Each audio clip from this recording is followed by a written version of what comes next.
So welcome to everyone online and welcome to those who are joining us here in the Parish Hall for our adult forum. This is the first Sunday in Lent.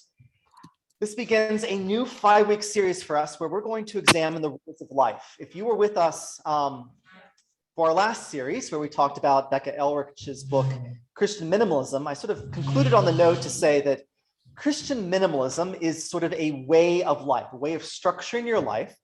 And it could be considered, in my opinion, a rule of life, potentially. We'll see if it actually is. But because of that, because it is really a sort of an intentional way of living our lives, I thought, why don't we examine rules of life? And so that's what we're going to do during Lent. We're going to look at rules of life. And we're going to start off with the rule of St. Benedict for a very particular reason. So let me get us going here. The origins of the rules of life. And I should say that this is really rules of life in the West, right? So in the West, the rule of St. Benedict, and this is, if you want to order this book online, it's really cheap. When I bought it back when I was in seminary, it cost $2.95. So it's really thin, really cheap. Probably the shipping probably costs more than the book itself. So if you want to order it, I would highly recommend it because this text, this rule of life, is the foundation for a lot of Western Christendom. Especially leading into the Middle Ages. The rule of Benedict and Benedictine spirituality was key to a lot of how we in the West, Western Christians, sort of interpret our faith. And I'll go into depth at the end of my presentation today about why that's the case. So what are the origins of really St. Benedict? So this is the context, right? The service program was incorrect. It's not the 4th century, it's the 5th century and early 6th century. So if you remember back in the fall, we talked about Celtic Christianity. And I talked a lot about the context for how Celtic Christianity arose. And the context is really the fall of Rome. So Rome falls in 410. It's sacked again in 455. And the last Western emperor, Romulus Augustulus, should be Augustulus, I think, was deposed in 476. And then after that, 476 really began as sort of an era of fighting in the West and around Rome for control of Rome until one of the Ostrogoths, Theodoric, the Ostrogoth, right, takes power and sort of imposes a peace, the peace of Theodoric. He reigns from 493 to 526. And a period of peace in the West when he controls Rome. And then upon his death in 526, for the rest of the century, for the rest of the 500s, it's just fighting as all these various barbarian tribes and Justinian, who's the Eastern emperor, vie for control of Rome. And this is the context where we have our hero, Benedict of Nursia. So Benedict of Nursia, born around 480. So he's born after the fall of Rome. He's born for the first 13 years of his life, really, in this period of intense conflict before Theodoric comes to power. And then, as a teenager, right, he studies in Rome under this peace of Theodoric, but he's turned off by Rome. Rome is thoroughly pagan. There's all of this rampant paganism sort of resurgent. And he's a devout Christian. So he's turned off by this and he leaves Rome. He says, I'm done with this, around 500. So he's 20 years old. And he goes to live in a cave 30 miles east of Rome in Subiaco. And he's a hermit there for 3 years.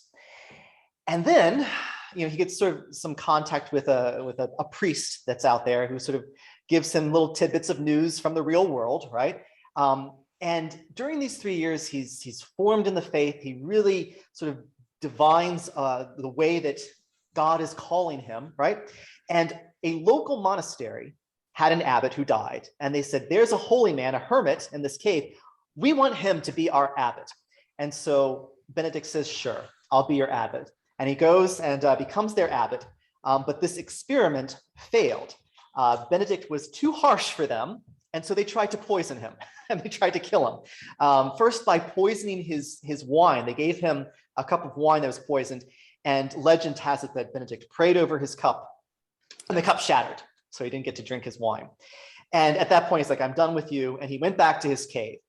And there was another local priest who's very envious of Benedict and all of his renown, his fame, as a holy man. And so this priest also tries to poison him by giving him a poisoned loaf of bread. And Benedict is, of course, about to eat it, so he prays over it. And a crow flies down and grabs the bread and takes off. And so Benedict is again saved from the poison, right? So these are wonderful stories of miracles attributed to Benedict. Did the crow suffer? Who knows? Father Jay is asking if the crow suffered. I don't think the hagiographers got into whether the crow suffered.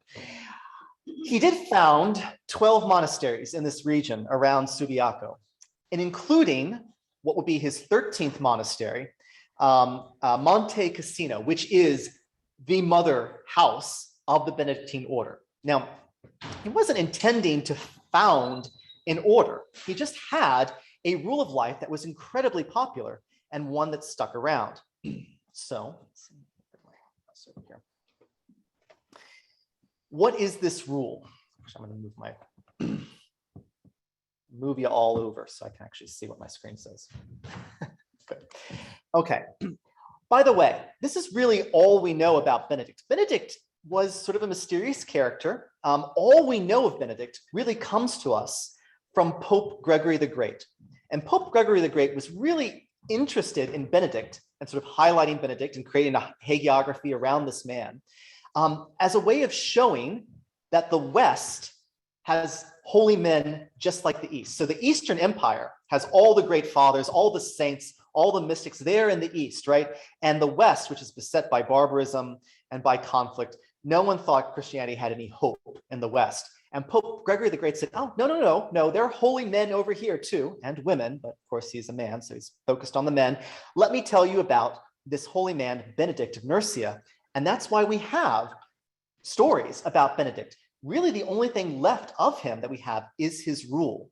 And his rule is the first extant rule, a rule complete soup to nuts that we have that's been passed down through the ages. And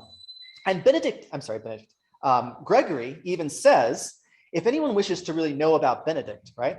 If you want to know about his character and his life more precisely, well, you may find in the ordinances of that rule a complete account of the abbot's practices, of Benedict's practices, right? For the holy man cannot have taught otherwise than as he had lived.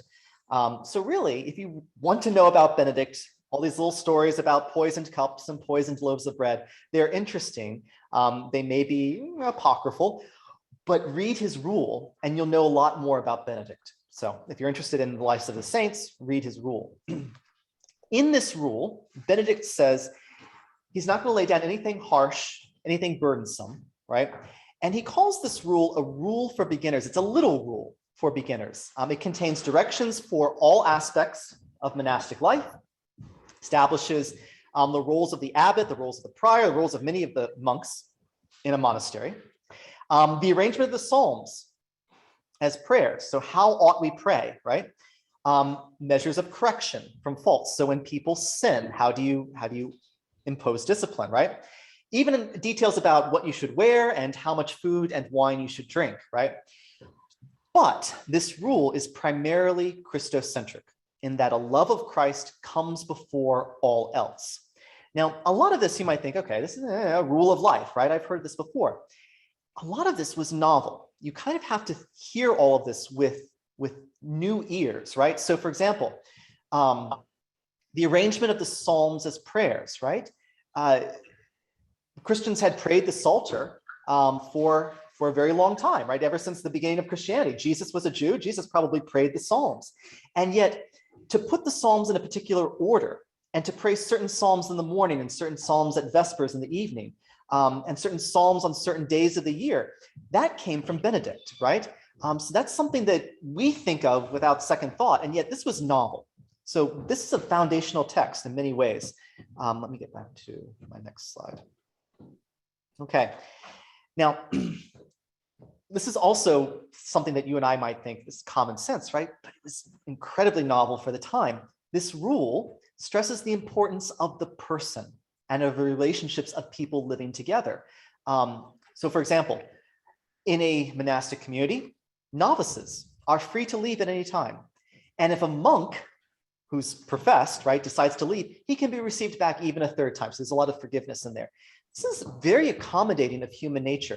Benedict knew human nature probably better than anyone of his day and age. He was incredibly contemporary in his understanding of human psychology. So if you read this book, you kind of have to think, this is all brand new. Human beings had never thought this way about themselves until Benedict wrote this. One of the reasons why this text has survived for so long. It's a wonderful text. You should definitely buy this and read it. So amendment of faults and safeguarding love is really what correction is about. There's a whole section here about how to correct wayward monks, right? The abbot is to arrange everything such that the strong have something to yearn for and the weak have nothing to run from. I think that's a very beautiful concept. I think arrange everything. Maybe I left out the word such, but arrange everything such that the strong have something to yearn for and the weak have nothing to run from. Very poetic too. Another reason why this text has survived, it's beautifully written in its language. And it is a rule. So the very first line of this book, explaining the rule, it says, I call this, it's a rule, it's called a rule, because it regulates the lives of those who obey it. And just to get back to the idea of what a rule is, right, it comes from the Latin regula. And a regula in Latin is a straight stick. It could be a straight edge, right? But in this regard, I love how rule is more related to regulation, right? Rules regulate us, they moderate us, they direct us, they course correct us. Rules are not about sort of binding and imposing upon us. They're like the guardrails, right? They're regulations. They regulate our lives. So that's a helpful way of thinking about this. Okay, this is a massive, and you won't be able to see this because the text is too small, but these are all the chapters in this book. It's a very thin book. So these chapters are short. They're maybe a couple of pages or a couple of paragraphs, I should say. And I'm going to show you, here's a little bit of a breakdown on it. That section in blue, these are all the chapters that relate to the Psalter. So how do we pray? How should monks pray, right? The divine office at night, the number of psalms, the arrangement of the psalms, right? The order of the psalmody. Let's see, the times for saying the A word, which we can't say because it's Lent, right? Discipline of the psalmody. All of these aspects are how the monks ought to pray. The blocks in red are about what you do to correct monks. How do you discipline monks, right? So excommunication for faults, degrees of excommunication, serious faults, the manner of reproving boys, tardiness at the work of God or at table. So very, very practical chapters, right? Very specific and targeted advice to his monastery, to his monks. Some of these are no longer applicable. And if you go to modern day Benedictine societies, they may have edited certain chapters because they're no longer applicable. Especially all those that are not bolded are very, very specific chapters to the life of a monastery, right? So how do you care for sick brothers? Daily manual labor. The observance of Lent is one chapter in there, right? Artisans in the monastery, community rank, so how people are ranked in the community, election of an abbot, right? These are kind of like the bylaws that we would have in a parish. He has it in his rule, the election of an abbot. The part at the very beginning and at the end, those things that I bolded in black are what I would call the theological or the spiritual components of this rule. The things that are not technically practical, but the things that are incredibly important. So I want to highlight 3 of these chapters because it will show you what is at the core of this rule of life.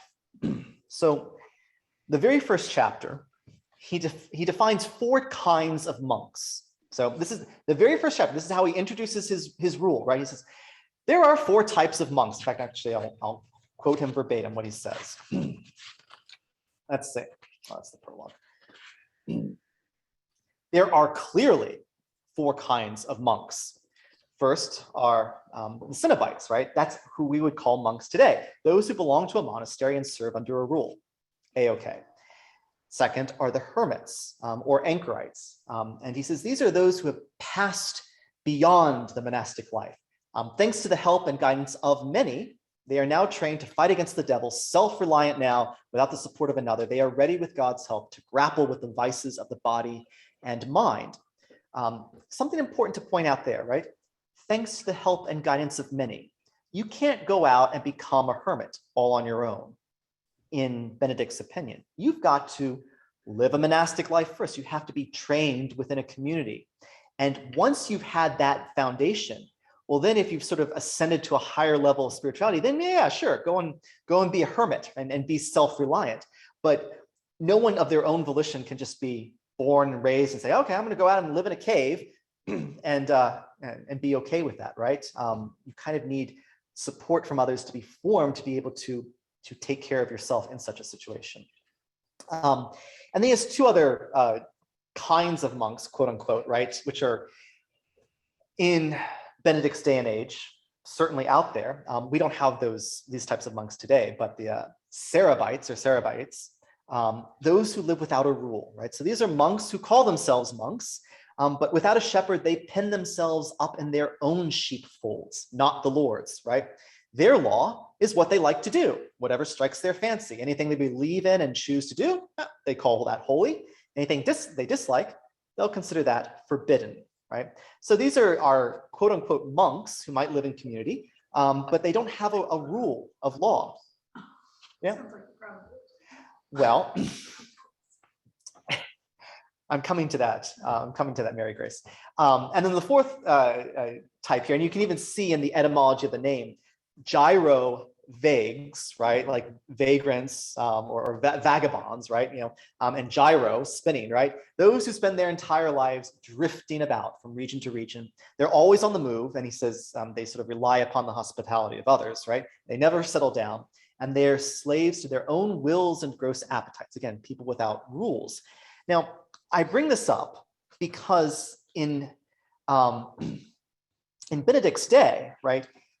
The reason why he came into the monastic life, he first left and became a hermit, and then he sort of founded these abbeys, these monasteries, was because of so much conflict and turmoil in society. Monasteries were these foci of stability and security in the ancient world and in the early Middle Ages as well. They were the type of place where people could go and live safely because of all the rampant war and conflict, right? Monasteries were often walled and fairly secure. And because the population, both Christian and pagan, recognized monasteries as holy places, they were generally not attacked during these wars on the Italian peninsula. So in his culture, monks, Cenobites, hermits, Sarabites, and gyrovags, however you pronounce that word, really sort of encompassed a large percentage of the population. And I want to point this out because for us today, we might sort of imprint these types of monks onto our own society. So there are those who live in community, right? Or part of a community, part of a parish. And we might have, quote unquote, a rule, some sort of discipline in our lives to make sure that we're following what God would want for us. There are those who live on their own, right? And maybe are not part of a community, but are very self-sufficient. And then you have those who really follow no rule, the people who,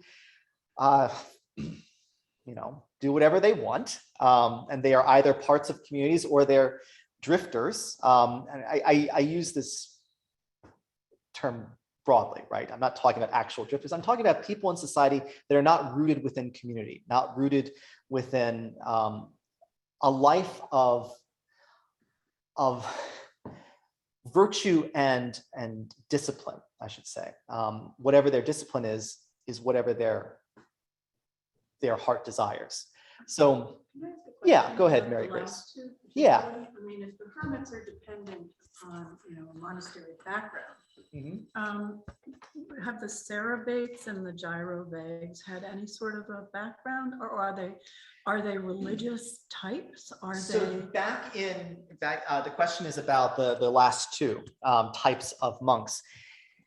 So back in Benedict's day, Benedict was really the first person to start monasteries with a rule of life. back in Benedict's day, if you didn't want to be caught up in wars and civil strife, you went into a monastery, you went into a religious life, right? But without a rule, it was kind of like going into a fraternity, right? Like a contemporary fraternity. You're living together with other people, but maybe you're not, you're partying a lot, drinking a lot, feasting, but there's not a rigid structure to your life. So they're not teaching the gospel from. They're nominally Christian, right? So they're reading scriptures. They might be worshiping. Certainly many of them are ordained as priests, but you or I would not look at them and say, okay, that's a monastery of just a very particular type. It just kind of looks like a frat house, right? And the fourth one is sort of like a roving frat house. So it's like a commune. It's kind of like a commune, but without any structure of like, how do we structure our days? How do we structure our lives? It's really just, I'm safe behind a wall from the roving Visigoths, and I'm going to feast and drink and party, and yeah, I'll call myself Christian and we'll worship, but there's no discipline, right? You or I would not look at them and say, oh, that's yeah. It would be very different from what we know. But they call themselves monks. They would call themselves monks, but again, Benedict is really the first person to start imposing a rule of life. So how you and I think of monks today is sort of filtered through the centuries of this text, right? This before Benedict came around. Yeah, they were just frat boys hanging around or moving around. I also want to point out that Benedict has this opinion of hermits, right? They have to be monks first and then become hermits. What happened with Benedict? He was first a hermit and then he became a monk, right? So he did it backwards for himself. So not to say that he's hypocritical, but his assessment of how you ought to be formed as a Christian was a little backwards when it came to himself, right? So he had this sort of private hermetical experience, and then he's developed a rule for other people where they said, you got to go into community first. I just want to point that out. I want to talk about chapter 4, which is entitled The Tools for Good Work. When he starts laying out his rule, a lot like Becca Elric, if you read her book, there's a lot of scripture in it. And he founds his rule on God and our relationship with God. So the first part of chapter 4, when he starts talking about, what is my rule and how do we use it? How is this rule a tool for good work? First verse of the 4th chapter, summary of the law. And then he sort of lays out the law, right? But it's the law as found not in the Old Testament, but in the New Testament. So he'll cite Romans, right? The letter to the Romans. You are not to kill, not to commit adultery, not to steal, nor to covet. These are things that Paul quotes from the Old Testament in his letter to the Romans, but this is where he's going to pull directly from Romans. You're not to bear false witness. This is from Matthew and Mark and Luke. You must honor everyone, from the first letter of Peter, right? So not just honor your father and mother, but honor everyone. And never do to another what you would not want done to yourself, right? It's a golden rule from Matthew and Luke. So he lays out, this is the tenets of Christianity as found in Scripture in the New Testament, right? And this is what I'm going to found my rule on. And then he sort of has this long compendium of exhortations and commandments that all pulled from the teachings of Jesus and from the New Testament. It's all from the New Testament. He doesn't pull commandments from the Old Testament. All these New Testament commandments. And if you sort of put them all together in this way, it looks like he's having a general arc of how you ought to live your life. You ought to care for others, and you ought to regulate yourself, right? So don't repay one bad turn with another, love your enemies, right? Endure persecution for the sake of justice. You must not be too proud, nor be given to wine, refrain from eating too much, sleeping too much, from laziness. This is all from Romans. Don't gamble, don't speak ill of others. Like, it's a whole laundry list of what you ought to do and what you ought not to do, right? It's a long list of how you ought to behave. And he says, this is also very interesting. Your way of acting should be different from the world's way of acting, right? The love of Christ must come before all else. Well, we've heard this before as Christians, but remember, this is brand new. He's saying, implicit in this statement, that the way the world acts is in fact not Christian. If you really read between the lines there, your way of acting should be different from the world's way. The love of Christ must come before else. That means in the world, the love of Christ does not come first. Now that might be commonsensical to you and I, but Benedict is really the first person to comment on this and say explicitly, yeah, Christians are countercultural. Christians do not live according to the way the world works because the world is not Christocentric, but I'm going to have a Christocentric life in my community. So black and white, this is how he's saying, the world is not the way you should live. Don't live according to the world. Place your hope in God alone. If you notice something good in yourself, give credit to God, not yourself. But be certain that the evil you commit is always your own and yours to acknowledge. So if you're good, well, that's because of God. If you're bad, that's on you. It's interesting to hear it said in the 5th century, but that's, it's part of the rule. And I would highlight it. You might agree with that, you might not. But it does form you in a certain way, right? How you sort of live your life and how you credit your life is very much influenced if you have that opinion that everything good is because of God and everything bad is because of myself.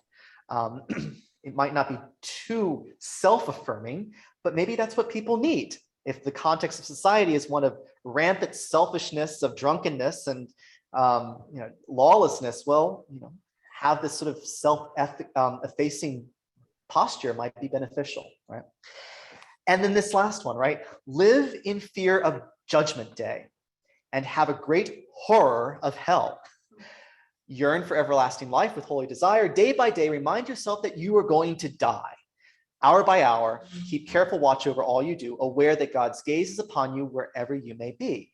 Now, this might sound a bit harsh, and for those of us in the 21st century, maybe we don't live this way.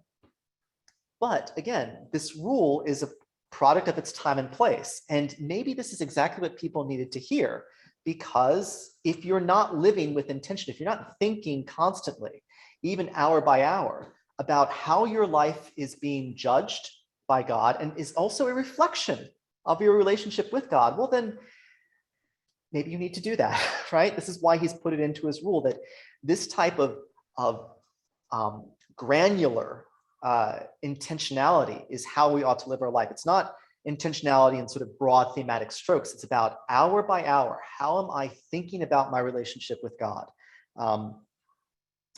Might work for you, might not, but this is part of his rule. I also want to point out this very last chapter where he says, this rule is only a beginning of perfection. I have a long passage here. I'm going to read it. I'll point out a couple of lines within it. So this is the very last bit. He says, for anyone hastening on to the perfection of monastic life, there are the teachings of the Holy Fathers, the observance of which will lead him to the very heights of perfection. What page, what passage of the inspired books of the Old and New Testament is not the truest guides for human life? What book of the Holy Fathers, Holy Catholic Fathers, does not resoundingly summon us along the true way to reach the Creator? Then, besides the conferences of the Fathers, their institutes and their lives, these are particular books and treatises, right? There's also the rule of our Holy Father Basil, right? For observant and obedient monks, all these are nothing less than tools for cultivation of virtues. But as for us, they make us blush for shame at being so slothful, so unobservant, so negligent. Are you hastening towards your heavenly home? Then with Christ's help, keep this little rule that we have written for beginners. After that, you can set out for the loftier summits of the teaching and virtues we have mentioned above, and under God's protection, you will reach them. So what's in here that I want to point out? First, I want to point out this idea that the deeper and deeper you go into faith formation, it's almost as if you're going to the heights of perfection. And that metaphor, sort of ascending into higher realms of spirituality, is very prevalent in the ancient world, not just in Christian circles. Loftier summits, right, of the teaching and virtues. What this rule ultimately is a work of virtue ethics. So Virtue ethics was very prominent in the ancient world, still is today in some regards. But it's a work that says, how ought we live so that we live a virtuous life, right? And the deeper and deeper you go into reflection and meditation, the more enlightened you can be, and that there's some sort of summit or apex of perfection that we can reach in this life.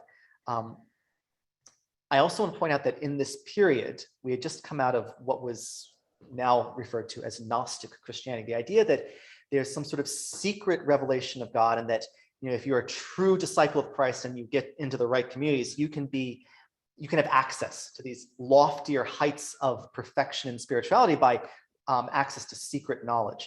And this is something that still sticks with us as Christians today, in the sense that what we do here in Adult Forum, we have erudite speakers who elucidate the faith, right? And everyone is supposed to sort of ascend a little bit deeper into their spirituality, and therefore ascend up into a sort of a higher plane of spirituality. This is something that's still with us as Christians, that we can grow in our faith, and these types of metaphors of ascending or rising and attaining a higher level of enlightenment are still with us, I think. And they certainly are with Benedict in his day and age.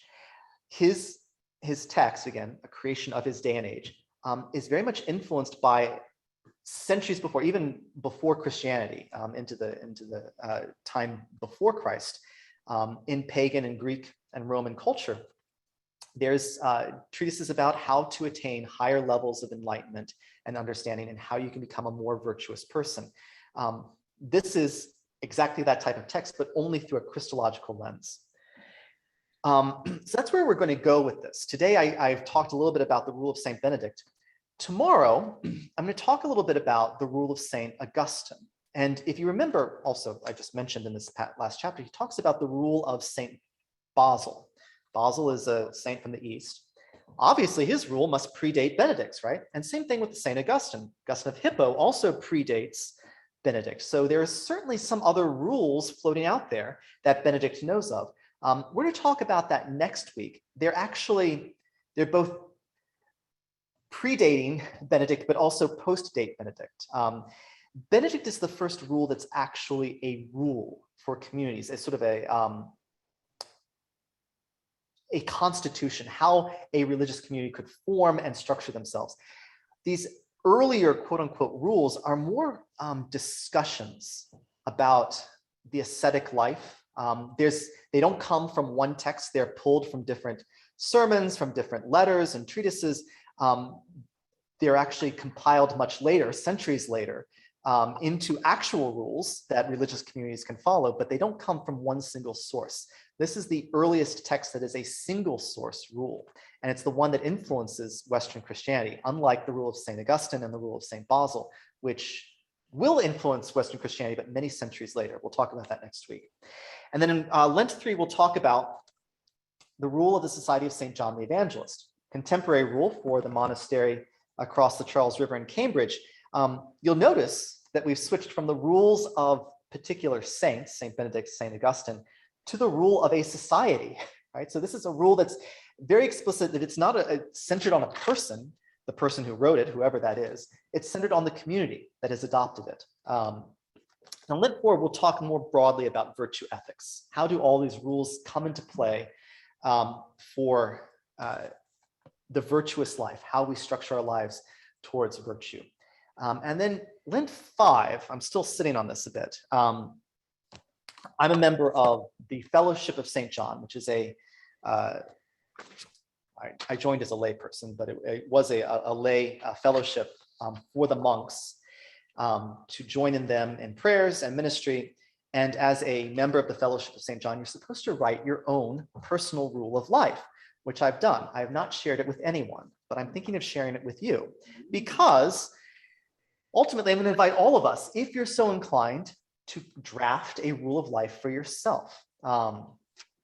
I'm on the fence about what I'll share about my rule of life, but that's going to be where we're going to eventually end up Lent 5 with, how are we intentional about our lives in Christ?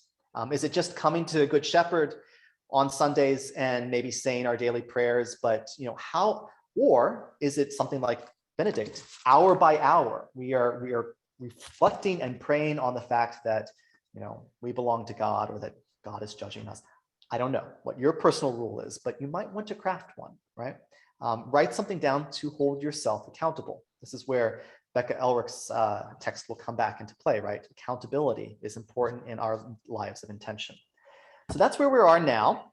I'm going to stop sharing my screen and open it up to, there it is, sorry. Forgive me if you said this on your second slide or something, but what was his motivation for writing these down? Or I mean, do you know? Or what did something, did you cover that? Forgive me. Sorry, Dawn. His motivation for writing down his rule? Yes, like how did it come about that he decided to write about how to live and how to do this in a monastery and stuff?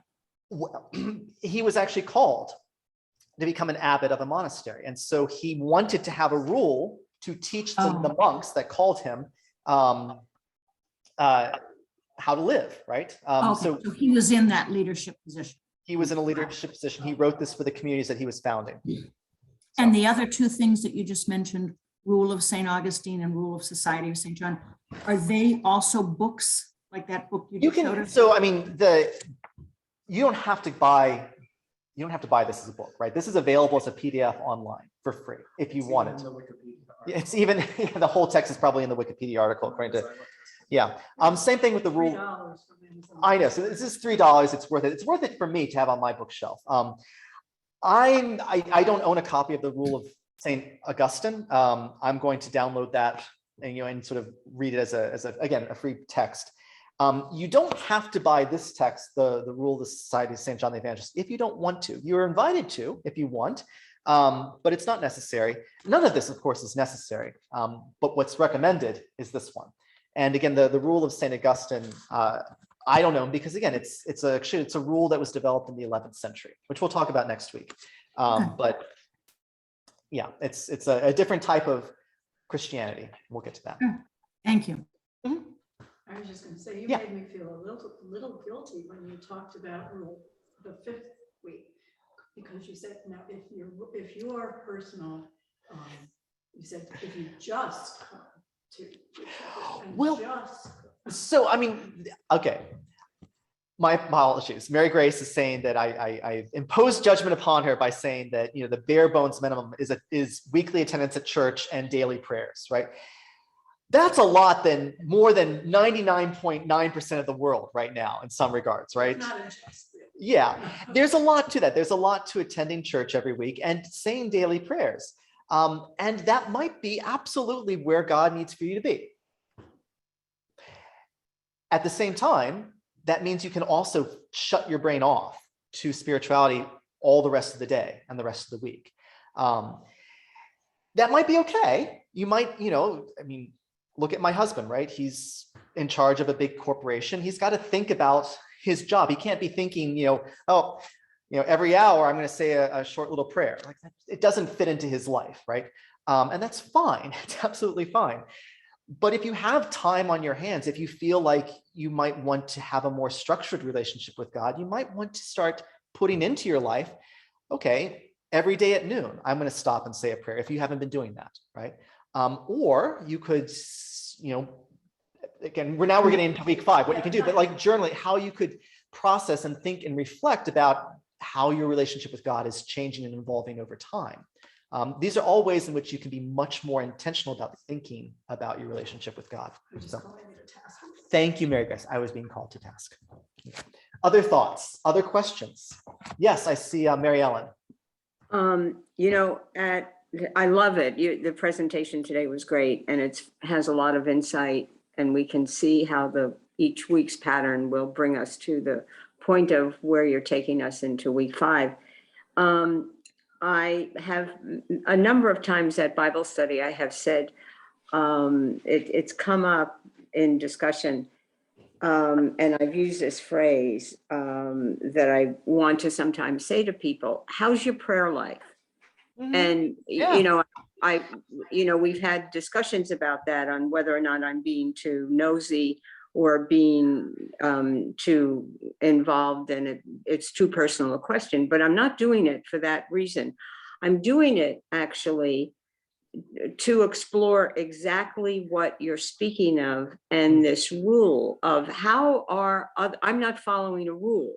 And I follow with Good Shepherd, as Mary Grace is saying, and everything that we have offered is being offered at Good Shepherd for us to lead this, tradition of this Episcopal religious tradition that we're all in. So I've got that. But how do I go about the rest of my day? Or how does that's why I'm saying this. I'm always curious to see, how are you managing the rest of your day? Like, do you pray when you wake up? Do you pray sometime during the day? And last point of this, I am curious, and I have tried to figure out in my retirement time, and even when I'm working, a way to incorporate God in my life as I was doing my work. And my colleague, who we know that we were hired together for a very special reason, and she's from Ireland, and she prayed every day at her cubicle at lunch. She said, "No, Mary Ellen, we won't be going," when we first started work 25 years ago together. We're not going to go down to the cafeteria and have our lunch and sit and chit chat together for 30 minutes. She said, "I actually pray." And she said, "I will take the time to pray at my desk every day at noontime." She took her time to have 30 minutes of prayer. And we all knew not to disturb Veronica when she was at prayer. And she also told me that she lived sort of a rule in her life. She's a single woman who lives in Southeast. And she says, "I say every hour, I stop." Mary Ellen. You could close. I'm going to close. No, I want you to put a pin in this, because this is a great story to share for week 5. Yeah, it is week 5, but even having us do this, it's been on my mind forever and ever anyway. So as you're sort of pulling us together, but I'll just tell you just a quick thing. Every hour she says to herself in quiet prayer with God, "Thy will be done." And then that's her rule. Okay. So share that again 4 weeks from now, 4 weeks from now, when we do week 5 of Lent, personal rules of life. There's something about a rule of life which is a bit of a tension, right? Because we can create rules for ourselves, sort of structures and disciplines for ourselves. And yet, in Benedict's eyes, a rule of life is deeply a communal text. It's something that you do in community with other people. So how do you do a rule of life, a personal rule of life, if you don't have a Veronica in your life, someone who's a close friend who might share your spirituality? Can you do a rule of life just for yourself? And we'll talk about that, and how can we make our rules of life something that we can share with others. So week 5, that will be very hard. Well, put a pin in that, week 5. Other thoughts? So Joy, Terry, Louise, Alice. I have a question. Yes, ma'am. I missed the title of your book and it keeps flying around in your hand and I'm trying to zero in. Oh, there. All right. The Rule of St. Benedict. Oh, 1980. That's. Yes. So this is a little text that was put out, Liturgical Press, which is owned by the Roman Catholic Church, by the Order of St. Benedict. And that RB there is, it's in here somewhere. I already bought it. Yeah. You can go to Amazon and it's right there. Yeah. As Mary Grace has said, you can go to Amazon, it's there. You don't have to get this version, the 1980. They're $18 hardback.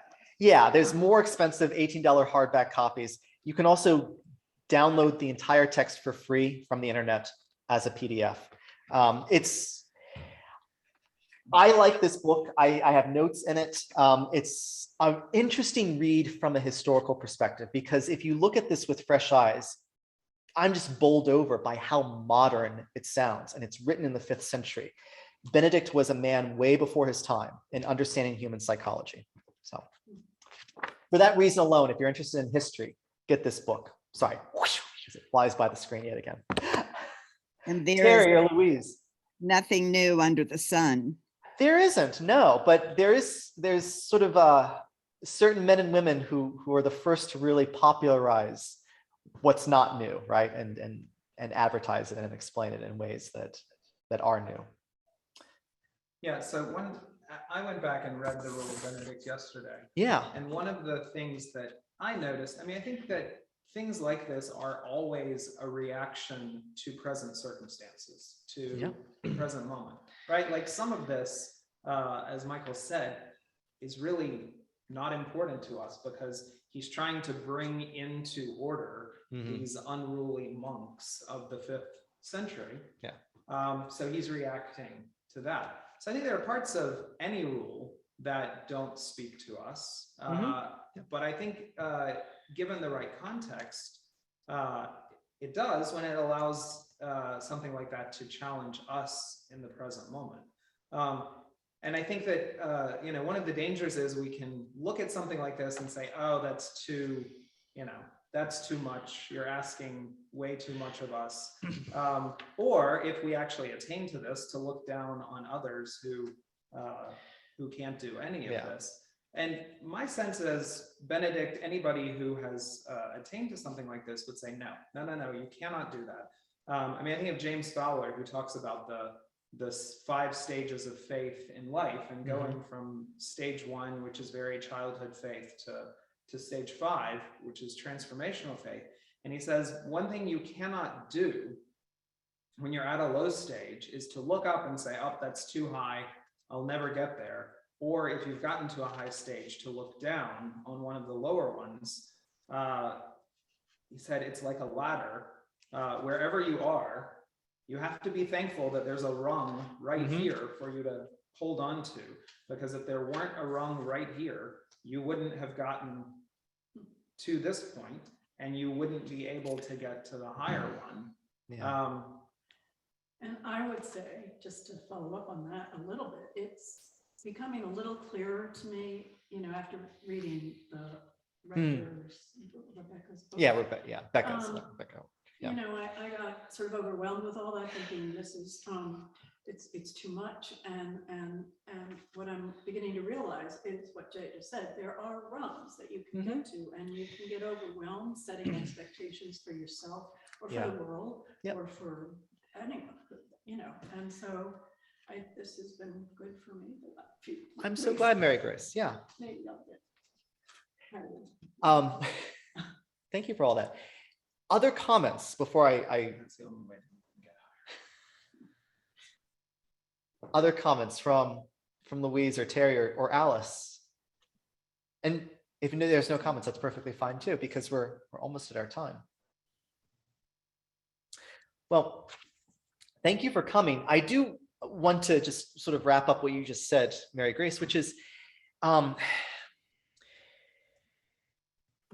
this discussion about the rule of life, about an intentional way of being Christian, should not be overwhelming. It should not be, as Benedict himself has said, I'm not putting out anything that's burdensome, right? This is supposed to be a gentle guardrails for our lives to keep ourselves on the path that we want to be on.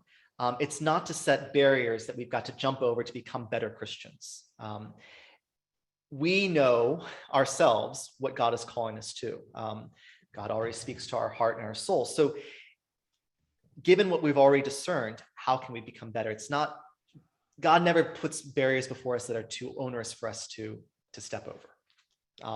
Although there is a section in here about impossible tasks, which is a good chapter.